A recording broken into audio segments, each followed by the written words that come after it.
So today I'm going to be talking you through a really easy process that you can use to solve problems in your organization. It's something that I use quite often, and having been in the industry over 20 years, I rely on this sort of process. Yeah, there's some nuances and maybe some different angles I might take, but this is primarily sort of the nuts and bolts of how I solve problems in organizations.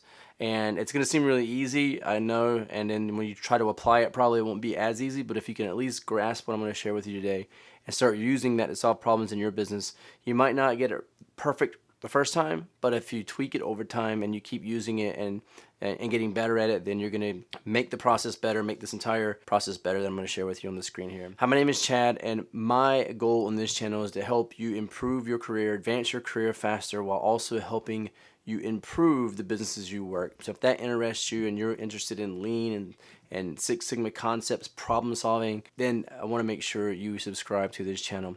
Likewise, at any time during this video, if you like what you're hearing, throw me one of those thumbs up because it always helps me with that pesky YouTube algorithm. But we gotta live under the rules, so a thumbs up will help me out there. Listen, I'm gonna share my screen with you, and I'm gonna be sharing a tool. The screen is gonna be on a platform. It's a tool I've been using, a platform I've been using for a while now. It's called Miro. So if you want to know more about Miro, just type Miro in the description below, and I'll share more about Miro in another video. But I've been using this for over a year now, and I want to just use this platform to kind of show you what I'm talking about when it comes to solving problems. Now, if I were to try to rerun my career and say, what would I want to do if I knew then what I knew now, what would I want to change about my career trajectory? And if I could say anything to people starting out in this business or starting out in their career in general, it doesn't matter really what business you're in, problem solving is what you want to do, right? You need to know how to solve problems. And you'd be surprised because people think they know how to solve problems, but they really don't. And a lot of times they go right into symptoms and solutions without ever defining the problem properly. You just need to be spending between 70 and 80% of your time, actually maybe even 90%, defining the problem. Because if you go into solving the problem, solutions and data and all that stuff, and you haven't defined the problem correctly, then guess what? You're not going to fix the problem, right? So you've got to define the problem correctly before you start into the fun stuff of investigations and data and stats and charts and graphs and all that stuff. But one way I do that is I walk the team through sort of some questions, and you may have heard me mention this in another video about problem solving.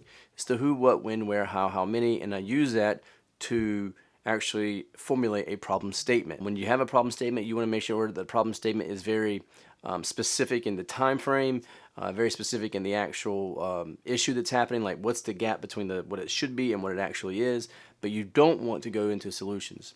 So that's why I have here on the screen, define the problem. That's really step one.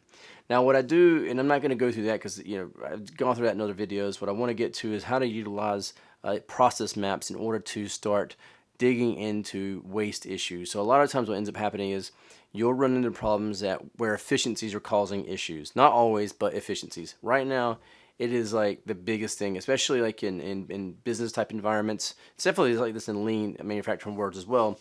Sometimes they have a better grasp on it, but in the business world, with you have finance and sales and accounting, and you have marketing and all these different groups working together, legal included. There's a lot of inefficiencies in the process. So getting that process down on a process map is what I like to do first. Now, some folks will say, take a look at the value stream map first, but I don't do that. And I've tried to do that, and it doesn't work out quite well because a lot of departments don't have value stream maps, right? So they're like, oh, you should have a value stream map. Well, that's great, but they don't have one. So what do you do then? Well, I like to reverse engineer back into a value stream map. So what I mean is I'll process map out a department or process, right? I'll actually have the folks in the room with me, whether it be virtual or actually in a room, and we're sticky noting this out on the board, and I'll have them walk through the tedious process of step by step, telling me what happens what happens when, and what department's doing that. So what we're looking at right here is just a template that they have with Miro, but I figured I could just use this. This is a swim lane, right? Standard process map, but it's a swim lane process map, meaning that these are like little swim lanes that you would see, like in a pool. But these are the departments that own these particular swim lanes, and then you would go through and you'd start process mapping out each step. So like let's say you started with a blank slate and you didn't have a template. you would go through and say, okay, the process we're talking about today, how many departments are involved? Oh, well, we have 4 departments involved. And you say, okay, list these departments out. So you list those departments out first, and you put them in the swim lanes. You go, all right, now that we have the departments listed, let's walk through the process. Step 1, what do you do? Here they have start. All right, but let's say step 1 is customer. Customer decides to purchase something, right? That's where you'd start at. And then so sales receives the order. And then inventory checks the stock. I'm assuming to see if you have any stock, right? And then you get to these areas like these diamonds, and this is where you're asking yourself questions. So this is a decision point, and you got to have these in a process map. In fact, that's one of the defining points of a process map, is that you're going to have these diamonds where decision points are happening. And so that's sort of how they're separated from value stream maps. There's other things too, but definitely decision points. I want you to think of a process map as really diving in on like the 30-foot view. I mean, you're really digging down into the process, right? Whereas a value stream map is sort of the 30,000-foot view, and I'm going to show you how to reverse engineer that using this this process map. So fundamentally, you go through this scenario where you're asking them questions. Okay, walk me through the next step. The next step. It is tedious. This is a very generic and small process map. But when you get into more complex processes, I mean, expect more verticals, swim lanes. Expect maybe 10 sometimes, and then expect a lot of steps in the process. But once you do all of this and you find out, hey, you can follow the process from beginning to end, and you know which department is doing what. All right, so like for example, we can see that sales receives the order, and then they can cancel orders. Right? If we're reading straight across in the swim lanes, we see that inventory, and this is why this is kind of cool too. We see that inventory checks the stock, they make the decision on if the product's in stock, and then they deliver. And then for payment, they do 3 things, right? Credit card, they check the credit card, they make a decision if the card's valid or not, and then they process the credit card.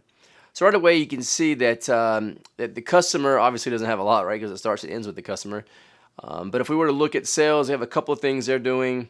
And then we look at inventory and payment, and there's 3 things in between they're doing. So basically, if we're thinking about level loading, we're thinking about workload. It's pretty even with the workload. However, there's another step we can do to really dive in on this, and that's where the magic starts happening.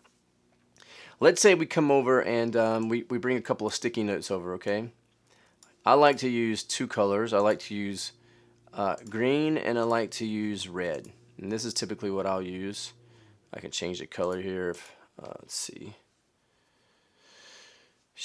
Change it to like a pinkish. I guess it's as bad as red as you can get. Maybe I can make these a little smaller. So then what I'll do with these sticky notes is I'll say, all right, we got a couple of sticky notes. Put these side by side. And then I'm just going to, going to make copies of these, okay? Duplicate. Duplicate. Duplicate.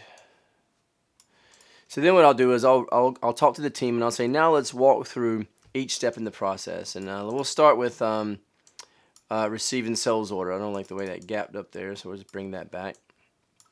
That's another thing great about Miro is if I wanted to add in things, I could add in new lines, but see how it expands out that area? That's pretty cool.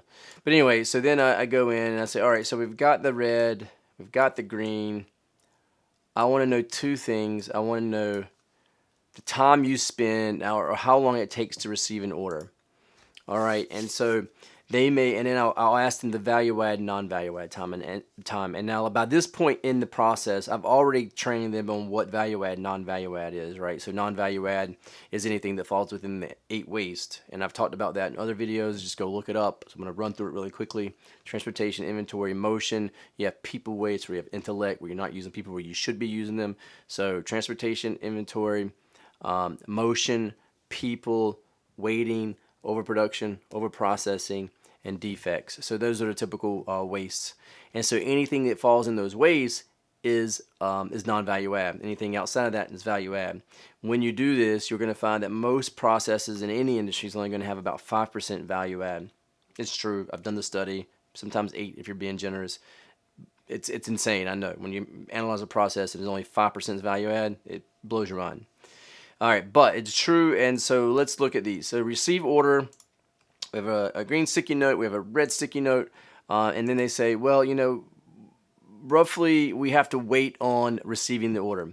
How long do you have to wait? Well, we have to wait sometimes 20 minutes. So I'll put 20 minutes there. And by the way, when you put 20 minutes there, you want to make sure you keep it standard across all the sticky notes. So you don't want to put 4 hours in one sticky note and 10 minutes in another sticky note. Keep the metric the same, the unit of measure the same. So 20 minutes of waiting, and they'll say, well, you know, once you receive the order, you know, maybe there's some processing involved. What do you do? Well, there's really it only takes maybe 1 minute to process the order, and you go, okay, 1 minute. So then you go on to the next one, and you say, all right, and then they have to check stock. So then whoever's on the inventory team, you say, all right, how long does it take to verify the stock? And they go, oh, well, you know, this takes approximately, and this is where it starts getting interesting. They are like, oh, well, it takes about 20 minutes because they have antiquated, or 60 minutes. We'll say 60 minutes because they have antiquated systems. Like, that's just for fun, antiquated systems. Well, if they're checking for stock, well, they're not doing anything, right? They're not, I mean, other than walking around and checking for the stock, they're not adding value to any product, not even adding value to the process. They're just checking to see if they have the stock.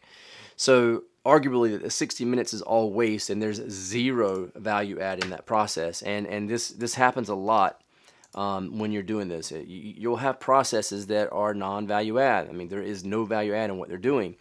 Process steps. And so when you have those process steps, don't try to squeeze some value add in there. You have to be real. You have to be open. That's what these events are for. If you're running Kaizens or something like that, you have to be very open and honest. So now we get to like check credit cards. So we come over and we say, all right, well, how long does it take to check a credit card? Again, you know, for value add at 0, we're just checking a credit card. And let's say maybe they say it takes 10 minutes to do that, but it's not. It's all non-value add. And I'm going to run through and just put some scenarios in here for the rest of these.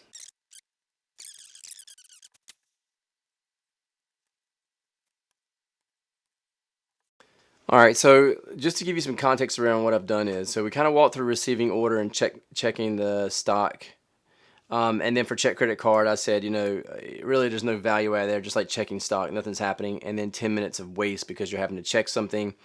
You know, when you're making a decision, usually there's no waste there. It's usually just a decision point that you want to note on the process map. Sometimes there could be some decisions that take longer, and you might have to actually put in value add or non-value add. But then when we got over to like processing the credit card, I said, look, there's about 5 minutes of value add there. And again, all this is just theoretical, right? But if you process a credit card, it probably doesn't take that long. Maybe 3 minutes of waste with the computer, you know, if you have a slow system or something like that. And then when you got to deliver, I said, well, if you're delivering the credit card, if that's what this is doing, you're delivering whatever it is you're delivering, product, widget, whatever it is we're selling here, then I would say it's, you know, 0 value add and then 400 minutes of, again, just theoretical, 400 minutes of non-value add because it's transportation. It all falls under waste, right? So if we look at it like this, you get a really good picture of where value add and non-value add is happening. In fact, if you look at the swim lanes like we talked about before, when we're talking about the workload, you can see that there's about 3 minutes of value add in sales and then about 24 minutes of non-value add. So you could come over and you could literally, sorry, I didn't want that one. You could literally come over for each swim lane. And I do this not just like, you know, virtually. I do this same process when I'm in person. Come over here and you could literally say, all right, well, we've got for sales, we have 3 minutes of value add and 24 minutes of non-value add. And you can do the same thing for inventory. So 460 of non-value add. I mean, here you got 460 minutes of non-value add and 0 minutes of value add. And then duplicate that. 5 minutes of value add and 13 minutes of non-value add. So really quickly and easily, you can see by looking at the swim lanes and doing this process, and obviously, you know, this is theoretical and we've gone pretty quickly here.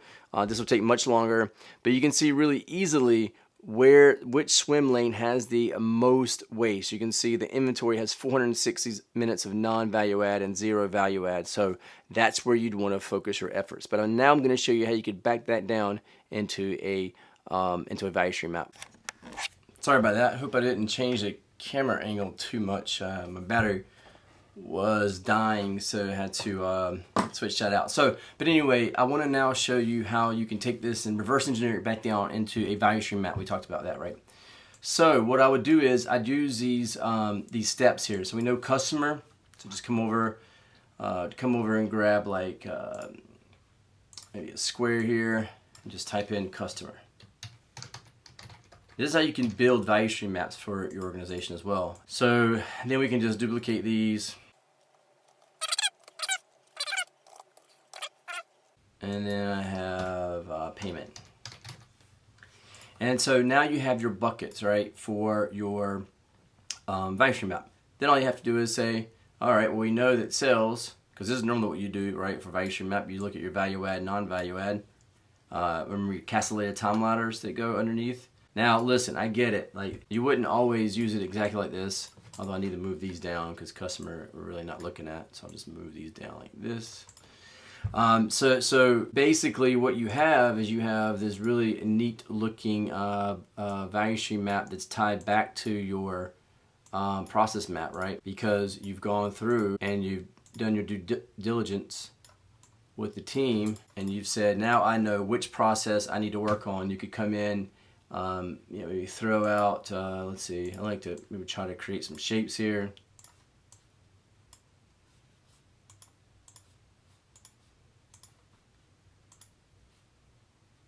Because you've heard of Kaizen burst, right?